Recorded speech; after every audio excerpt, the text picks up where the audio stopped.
వేడుకున్నాం తండ్రి. హల్లెలూయా. దేవుని స్తోత్రం. మీ అందరికీ వందనాలు. సామెతల గ్రంథముల నుండి 17వ అధ్యాయము 17వ వచనాన్ని మనం చూసుకున్నాము. నేనైతే కీర్తనలు 143వ కీర్తన తీసాను. మరి ఎందుకో ప్రభు చిత్తాన్ని బట్టి నిజమైన స్నేహితుడు ఎడవక ప్రేమించును.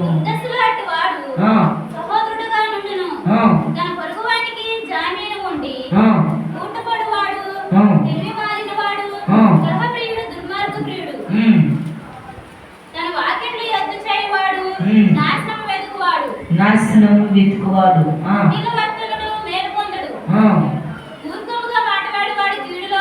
చాలా మూర్ఖంగా మాట్లాడేవాడు ఎందులో పడతాడంట?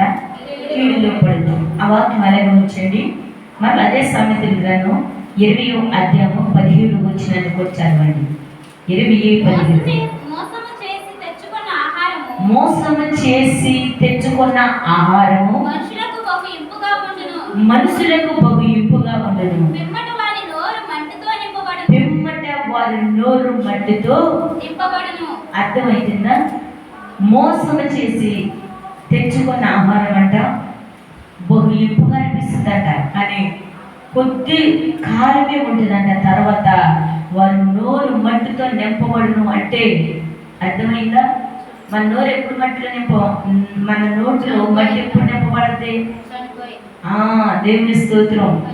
కష్టపడకోకుండా సంపాదించిన సంపాదన అది ఇంపుగానే ఉంటుందంట చూడటానికి, కానీ కొద్ది కాలంలోనే అది బహుగా నోరు మట్టితో నింపబడద్దంట. ప్రియ సహోదరి సహోదర, ఇక్కడ వాక్యం చదివించినట్లయితే వారి నోటును బట్టి, హల్లెలూయా, నోటును బట్టి మాట్లాడుతూ ఉంటారట.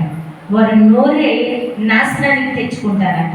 వారి నోటు మాటలే కీడులో పడతాయంట. మరి ఆ సామెతల గ్రంథంలోనే ఆ వాక్యం చదువుతారు దయచేసి.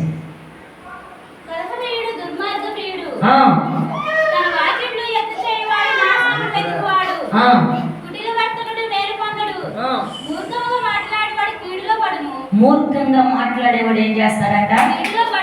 గమనించండి ఈ మాట. మూర్ఖ మాటలు మాట్లాడేవాడు తప్పుగా కీడులో పడతాడంట.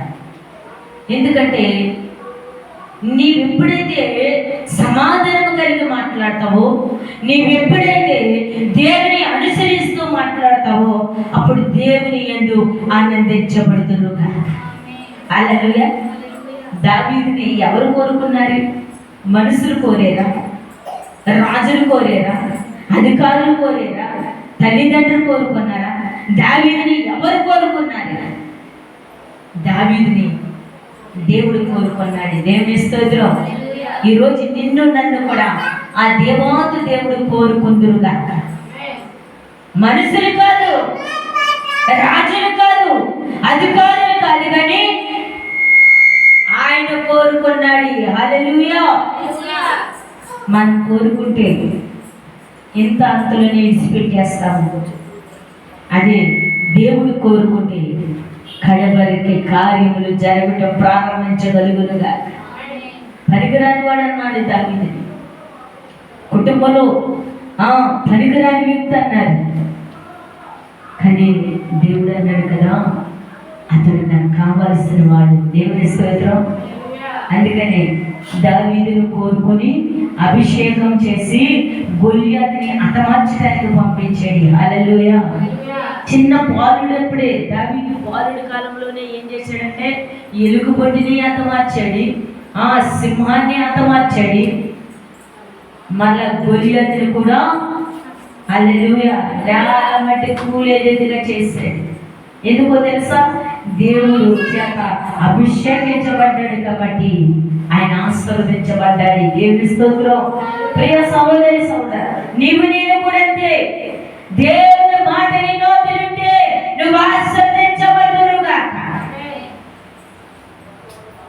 నోటు మాట బట్టి కీడులో పడతామంట. మన నోటు మాటను బట్టి సోదరులో పడిపోతామంట. ఇక్కడ వాక్యం చదివిస్తుంది నోటు మాటను బట్టి. హల్లెలూయా. అది తప్పగా కీడులో పడును అనంది. చదువుదన్నమాట. కుటిలవర్తనుడు మేలు పొందడు, కుటిలవర్తనుడు మేలు పొందడు, మూర్ఖముగా మాట్లాడువాడు కీడులో పడును. బుద్ధిహీనుడి కనిన వానికి వ్యసనము కలుగును. తెలివిలేని వాని తండ్రికి సంతోషము లేదు. సంతోషము గల మనసు ఆరోగ్య కారణము. నలిగిన మనసు ఎముకలను ఎండిపోజేయును. న్యాయ విధులను చెరుపుటకై దుష్టుడు ఒడిలో నుండి లంచము పుచ్చుకొనును. జ్ఞానము వివేకము గల వాని ఎదుటనే ఉన్నది. బుద్ధిహీనుని కన్నులు బూది గంధములలో ఉండును. బుద్ధిహీనుడగు కుమారుడు తన తండ్రికి దుఃఖము తెచ్చును. తను కనిన దానికి అటువాడు బాధ కలుగు చేయును. ఎటువంటి లేదా ప్రపంచంలో బుద్ధి కలిగిన వారు తల్లిదండ్రుల దుఃఖములో తీసుకువెళ్ళేవారు లేరా? తల్లిదండ్రులు దుఃఖపడేవారు లేరా? కుమారుడు గురించి, కుమార్తెల గురించి, మాట ఏలైన కుమారుడు, మాట ఏలైన కుమార్తె ఎంత వ్యాధన దుఃఖంలో ఉన్నారండి తల్లిదండ్రులు. ఇదేనా దేవుని మాటకి విధేయత లేక, దేవుని మాటని అనుసరించక, దేవుని మహిమ చూడలేని వారు ఎందరో ఉన్నారండి. దేవుని స్తోత్రం. అదే 20:17 కానీ కింద చదువుతారు త్వరగా.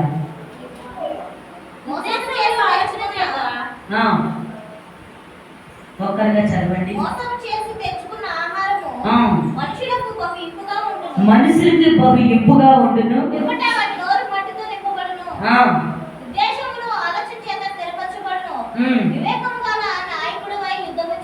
వివేక గల నాయకుడివై యుద్ధము చేయము. కొంటుగాడుగా తిరుగులాడేవాడు పరుల గుట్టు బయట పెట్టిను.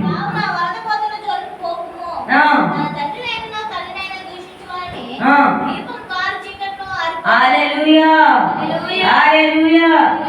వారి తల్లిని